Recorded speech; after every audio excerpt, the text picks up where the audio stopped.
নমস্কার বন্ধুরা, রান্নার রহস্যে জানাই সকলকে স্বাগত। আর একই স্বাদের রেসিপি বারবার নয়, হাজারেরও বেশি রেসিপি নিয়ে হাজির হয়েছি রান্নার রহস্যে। আর আজকে আপনাদের সাথে শেয়ার করে নিচ্ছি উচ্ছে কাসন্দির রেসিপিটি। আর এই উচ্ছে কাসন্দি খেতে কিন্তু খুবই সুন্দর হয়। তো চলুন ঝটপট এবার রেসিপিটা কিভাবে বানাচ্ছি দেখে নেওয়া যাক। তো রেসিপিটার জন্য আমি এখানে 250 গ্রাম উচ্ছে নিয়ে নিয়েছি। উচ্ছের পাশাপাশি টমেটো কোচানো, পেঁয়াজ কোচানো, লেবু, লঙ্কা নিয়েছি।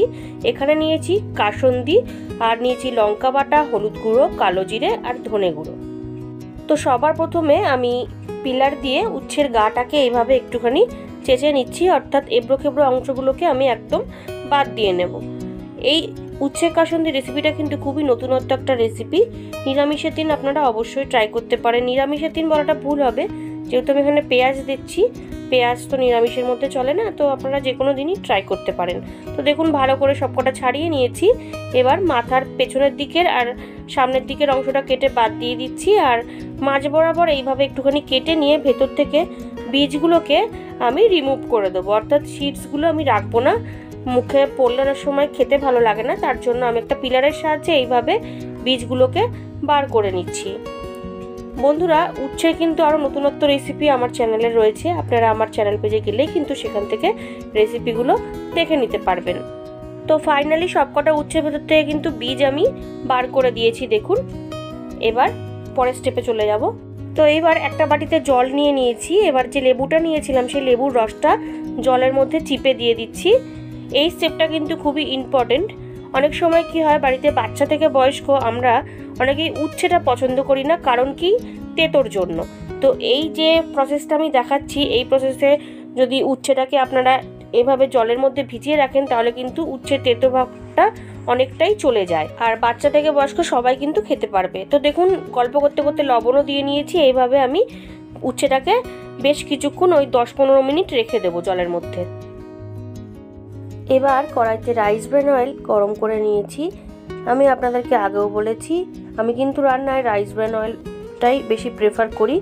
তো দেখুন, তেল গরম হয়ে গেছে। 1/2 টিস্পুন কালো জিরে দিয়ে দিলাম। কালো জিরে দেওয়ার পাশাপাশি দিয়ে দিচ্ছি 2 মিডিয়াম সাইজের কেটে নেওয়া পেঁয়াজের টুকরো। এবার পেঁয়াজটাকে ভালো করে একটুখানি মিশিয়ে নিচ্ছি এবং হালকা করে একটুখানি ফ্রাই করে নেব। তো মিনিট 5 ভেজে নিয়েছি পেঁয়াজটাকে। তারপরে দিয়ে দিচ্ছি এই জলের মধ্যে ডুবিয়ে রাখা উচ্ছেগুলো, অর্থাৎ জল বলবো না, শুধু জলের মধ্যে 1 চামচ লবণ আর একটা গোটা পাতিলেবুর রস দিয়ে উচ্ছেটাকে বেশ কিছুক্ষণ ডুবিয়ে রেখেছিলাম। তাতে করে কি হয়, উচ্ছের তেতো ভাবটা কেটে যায়। তো দেখুন, ভালো করে মিশিয়ে নিলাম। তো বেশ কিছুক্ষণ আমি ফ্রাই করে নিয়েছি। পেঁয়াজের কালারটাও চেঞ্জ হয়ে গেছে। এইবার দিয়ে দিলাম টমেটো। একটা বড় সাইজের কুচানো টমেটো দিয়ে দিলাম। টমেটোটাকে ভালো করে এবার একটু মিশিয়ে নিচ্ছি। আর বন্ধুরা, যেভাবে আমি উচ্ছেটাকে জলে ডুবিয়ে রেখেছিলাম ওইভাবে একবার ট্রাই করে দেখবেন, উচ্ছে তেতো ভাব কিন্তু একদম চলে যায়। তো দেখুন, বেশ কিছুক্ষণ সময় নিয়ে আমি ভেজে নিয়েছি। এবার কিছুটা লবণ দিয়ে দিলাম, অর্থাৎ পরিমাণ অনুযায়ী লবণটা দিয়ে ভালো করে মিশিয়ে নিচ্ছি। লবণ দেওয়াতে কী হবে, টমেটো আর পেঁয়াজটা সফট হয়ে যাবে। তো খুব ভালো করে আমি দেখুন মিশিয়ে নিচ্ছি বেশ কিছুটা সময় নিয়ে। প্রায় 6 থেকে 7 মিনিট ভালো করে আমি ফ্রাই করে নিয়েছি সব কিছু। এবার দিয়ে দিচ্ছি 1 টিস্পুন কাঁচা লঙ্কা বাটা, আর দিয়ে দিচ্ছি 1/2 টিস্পুন হলুদ গুঁড়ো। হলুদের পরিমাণটা বেশি রাখিনি আমি। আর দিয়ে দিচ্ছি 1 টিস্পুন ধনে গুঁড়ো। এবার কয়েকটা কাঁচা পাকা লঙ্কা দিয়ে দিলাম।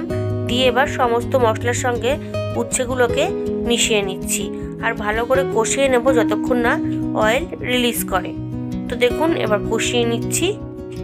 প্রায় 5-6 মিনিট বাদে ফিরে এলাম। আপনারা দেখুন, খুব ভালো করে কিন্তু কষানো হয়ে গেছে আর অয়েল কিন্তু অলরেডি রিলিজ করে দিয়েছে। এইবার আমি দিয়ে দিচ্ছি জল। এখানে ওই 1 কাপ, চায়ের কাপের 1 কাপ জল আমি দিয়ে দিলাম। জলটা দিয়ে ভালো করে মিশিয়ে নিচ্ছি। তো ভালো করে মিশিয়ে নেওয়ার পরে আমি 15 মিনিটের জন্য ঢাকা দিয়ে দেবো, যাতে খুব ভালোভাবে উচ্ছেগুলো সেদ্ধ হয়ে যায়। 15 মিনিট বাদে ফিরে এলাম। আপনারা দেখুন, উচ্ছেগুলো কিন্তু খুব ভালোভাবে সেদ্ধ হয়ে গেছে। এইবার আমি জাস্ট একটুখানি নেড়ে দিয়ে যে হোমমেড কাসন্দিটা রেখেছিলাম সেখান থেকে আমি আন্দাজ অনুযায়ী, অর্থাৎ কিছুটা কাসন্দি এই উচ্ছের ওপরে দিয়ে দিচ্ছি। আর বন্ধুরা, এই কাসুন্দির লিঙ্ক আমি ডিসক্রিপশন বক্সে দিয়ে দেবো, আপনারা সেখান থেকে দেখে নিতে পারবেন। তো দেখুন ফ্লেমটা কিন্তু একদম লোতে রেখেছি। হাই ফ্লেমে দিলে কি হবে, পুড়ে যেতে পারে কাসুন্দিটা, তার জন্য লোতে রেখেছি। তো সামান্য একটুখানি চিনি দিয়ে দিলাম টেস্টের ব্যালেন্সের জন্য। তো রেসিপি কিন্তু অলমোস্ট আমার ডান। তো চিনিটা খুব ভালো করে মিশিয়ে নিলাম। আর সব শেষে ওপর থেকে দিয়ে দেবো কাঁচা সর্ষের তেল। যেহেতু নিরামিষ রান্না আর এখানে কাসুন্দিও গেছে, তার জন্য কাঁচা সর্ষের তেলটা ওপর থেকে দিলে কিন্তু ফ্লেভারটা খুব সুন্দর আসবে। তো দেখুন রেসিপি আমার ডান। এবার আমি এইভাবে গ্যাসটাকে অফ করে 5 মিনিট এইভাবে ঢাকা দিয়ে রেখে দেবো, তারপরে গরম গরম সার্ভ করব। আজকের রেসিপি উচ্ছে কাসুন্দি আমার একদম রেডি। ভালো লাগলে বাড়িতে অবশ্যই ট্রাই করবেন ও টেস্টের আনন্দ নেবেন। তার পাশাপাশি লাইক শেয়ার কমেন্ট করতে ভুলবেন না। আর নতুন বন্ধুরা যারা এখনও পর্যন্ত আমার চ্যানেলটিকে সাবস্ক্রাইব করেননি, তারা আরও ভালো ও নতুনত্ব রেসিপির জন্য রান্নার রহস্যকে অবশ্যই সাবস্ক্রাইব করবেন। ধন্যবাদ।